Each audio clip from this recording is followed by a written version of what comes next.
Many, many years ago, before I was born, my dad once drove past a desert road. The temperature was as high as 40 degrees. It was so hot that he couldn't stand it. It was so hot that he couldn't stand it.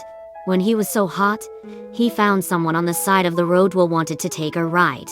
That person didn't wear a hat or a water bottle and just walked along the desert road. Although the desert road has a different scenery, in this hot weather, it doesn't feel good at all. My dad was soft-hearted and got on the tower. On the way, my dad was still looking around. If this person didn't take a ride, he couldn't get out of this desert valley. He had to be severely punished. As soon as he got in the car, he was so grateful. My dad asked where that person was going. That person said he was going to the next town. My dad gave him a bottle of water. They chatted for a while. That person casually said his name. It asked very common. It asked like Lao Wang or Lao Huang. My dad didn't hear it clearly. It turned out that this guy was taking Phoebus all the way because his 90-year-old grandma was sick. He really wanted to meet his grandma before she died, but he had no money. But this couldn't stop him. He wanted to stay by his grandma as bad all the time. My dad heard it and thought it was the most ouching thing he had ever heard. It felt like the plot in the movie. My dad planned to take the old road so that the people who took the bus could walk less wrongly. When it got to the place, he got out of the car. My dad said a few words of blessing. Then he drove on his own. But not long after, a police car appeared in the rearview mirror and turned on the traffic lights. As my dad parked next to him, he pulled the handbrake. Then he asked the officer what happened.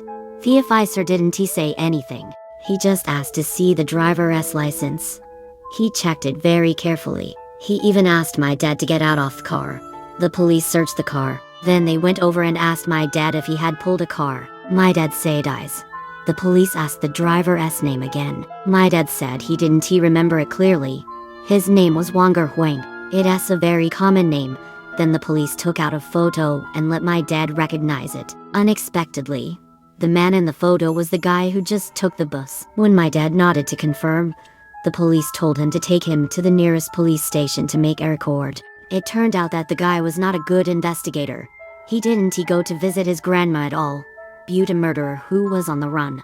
He murdered a police officer who was on the run at that time. The police also told my dad that the guy was likely to rob and kill people. As long as there is a chance, they will do it. My dad was so lucky. The man may not have found the right time to do it. The reason why they stopped me dad's car was that they suspected that the suspect might still be in the car. My dad just realized that he was so close to death. He was shocked.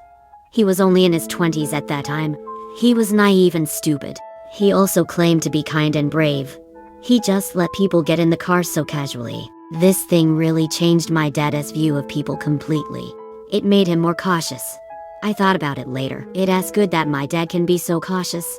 Otherwise, I may not have had a chance to tell this story here.